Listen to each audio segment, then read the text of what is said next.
Welcome to कैमक्यू। ये question NEET 2025 का है, जिसमें एलिफेटिक एसिड की एसिडिक स्ट्रेंथ का डिक्रीजिंग ऑर्डर यहाँ पर आपको कंसीडर करना है। ठीक है, जैसा हम जानते हैं कि कोई भी एसिड है तो उसमें एसिडिक स्ट्रेंथ के लिए आपको सबसे पहले इंडक्टिव इफेक्ट देखना है। तो अगर कंपाउंड में प्लस आई इफेक्ट है तो वो एसिडिक स्ट्रेंथ को क्या करेगा, डिक्रीज़ करेगा। तो आपको यहाँ पर क्या याद रखना है, प्लस आई इफेक्ट। और दूसरा अगर माइनस आई है तो वो एसिडिक स्ट्रेंथ को इंक्रीज़ करेगा।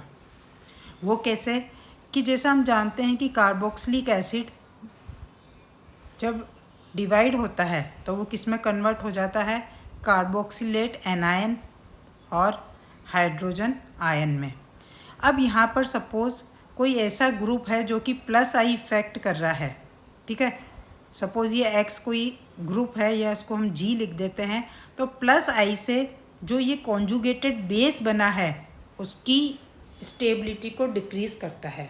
तो यहाँ पर आपको क्या ध्यान में रखना है कि प्लस आई अगर ग्रुप अटैच है तो वो एसिडिक स्ट्रेंथ को क्या करता है, डिक्रीज़ करता है। क्यों?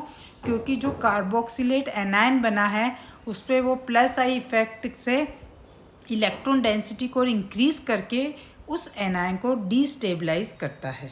और माइनस आई यहाँ पर क्या करता है, उस कॉन्जुगेटेड बेस को स्टेबलाइज करता है।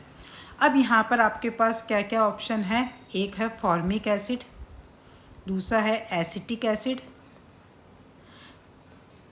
तीसरा है आपके पास मिथाइल प्रोपेनोइक एसिड, और है अब फिर डाई मिथाइल प्रोपेनोइक एसिड।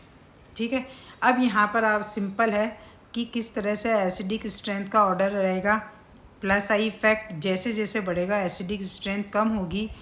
तो यहाँ पर देखिए कोई प्लस आई इफेक्ट नहीं है, यहाँ पर हाइड्रोजन है तो ये सबसे ज़्यादा एसिडिक हो जाएगा।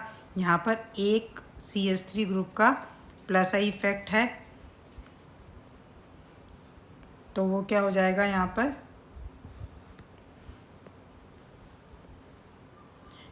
फॉर्मिक एसिड से कम एसिडिक। यहाँ पर 2 CH3 ग्रुप है तो उसका प्लस आई इफेक्ट, और यहाँ पर 3 CH3 ग्रुप है तो उसका प्लस आई इफेक्ट हो जाएगा। इसलिए ये सबसे कम एसिडिक हो जाएगा। उस बेसिस पे हमारा यहाँ आंसर क्या हो जाएगा, नंबर 3। Thank you.